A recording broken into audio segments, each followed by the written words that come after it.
Hi, welcome back to the channel. So we're Sunday out and about, and I'm doing this little film for people who have just bought an Enfield Classic 350 or any of the other 350 models, Meteor or Hunter. Sound check first.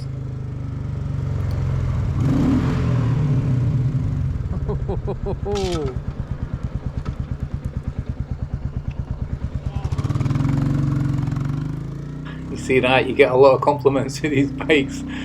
Folk don't care about power of bikes and top speeds and all that, and we shouldn't either. As purchasers of these, because folk just love how they look and they all say they look cool. So more on the top speed in a bit. So I'm heading up to the Pillar of Justice, I've nicknamed it, and we'll park up there. It's where I always do my wee reviews as the months went on in my Enfield and I've done stuff. So we'll get up there and park up and we'll have a wee chat.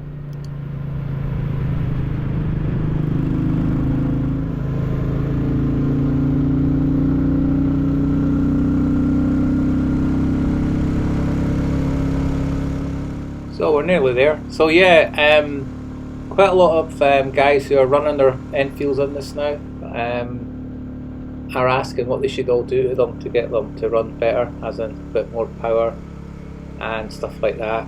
And it's actually not very much. So we'll try and explain once we get parked up and save you a bit of money. And I'll tell you why I don't think you want to spend a lot of money on your Enfield anyway. Not straight away. We're going to keep it long term and add stuff to it, that's fair enough. So anyway, well, not often we got a car here, must be someone walking or something. Anyway, we'll get parked up.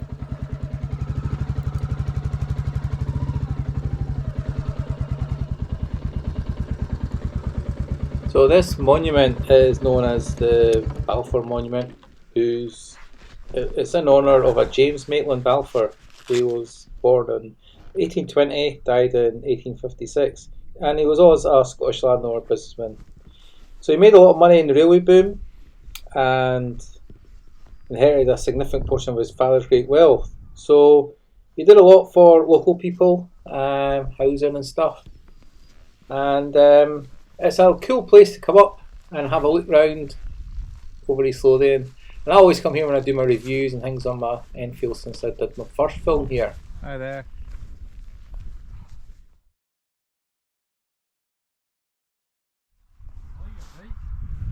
Hi, cheers. No, it's actually only... Hi, nice wee chat there with a boy out for a cycle. Seems to be an abandoned car here, but they're probably away walking or running somewhere. Right then, so you've bought your new Classic 350, and what I would recommend is two things probably.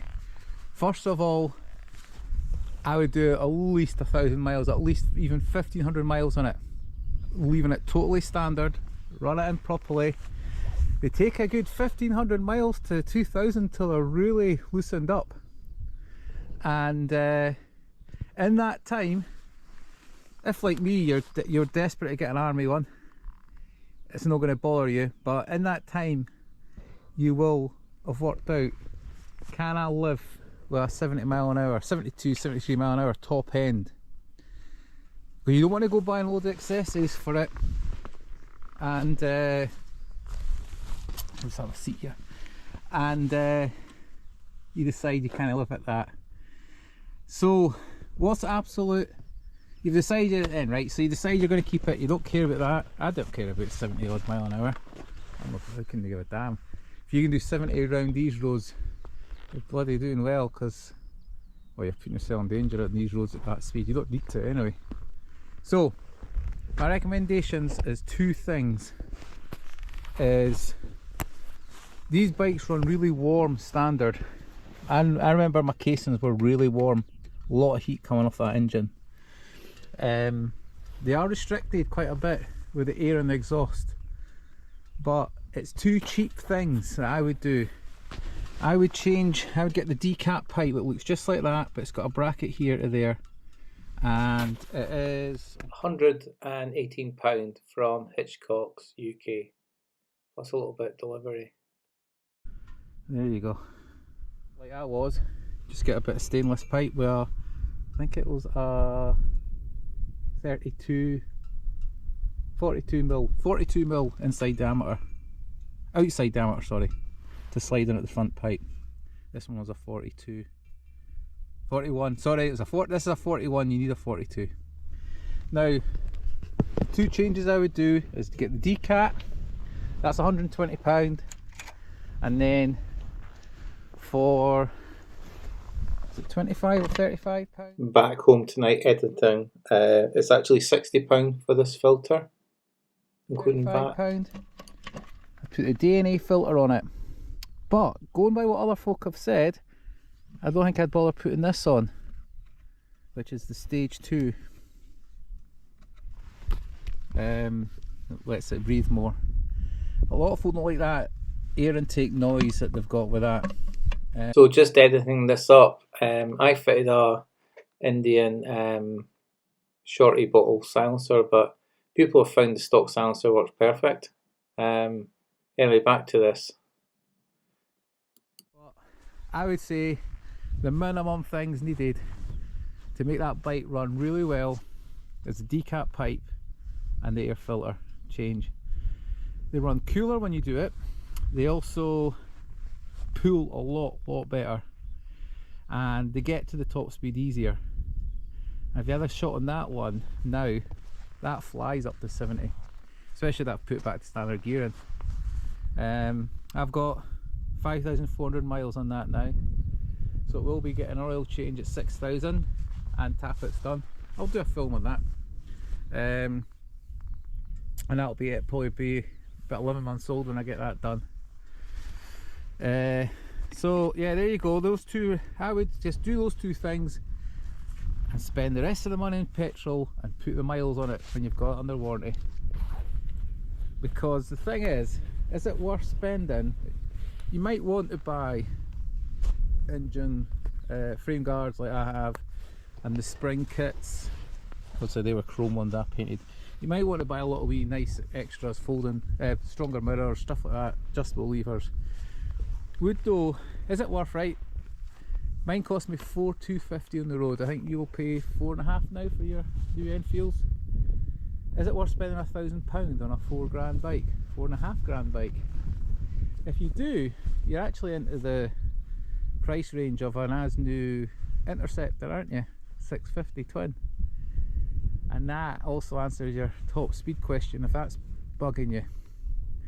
So that's my advice. If you buy one of these, spend as little as you can on it, just get it breathing better, put the petrol in the tank, get the miles on it and enjoy it and have fun, because that's what they're about, just running them. I bought mine to ride all year round. The Lano Guard proofed it. It's got through the winter without much salt corrosion, cleaning up okay. Lano Guards on the spokes. If I had to, I could get that off to sell it, but I'm not selling it, that's fine. So I hope that's what you're expecting to hear.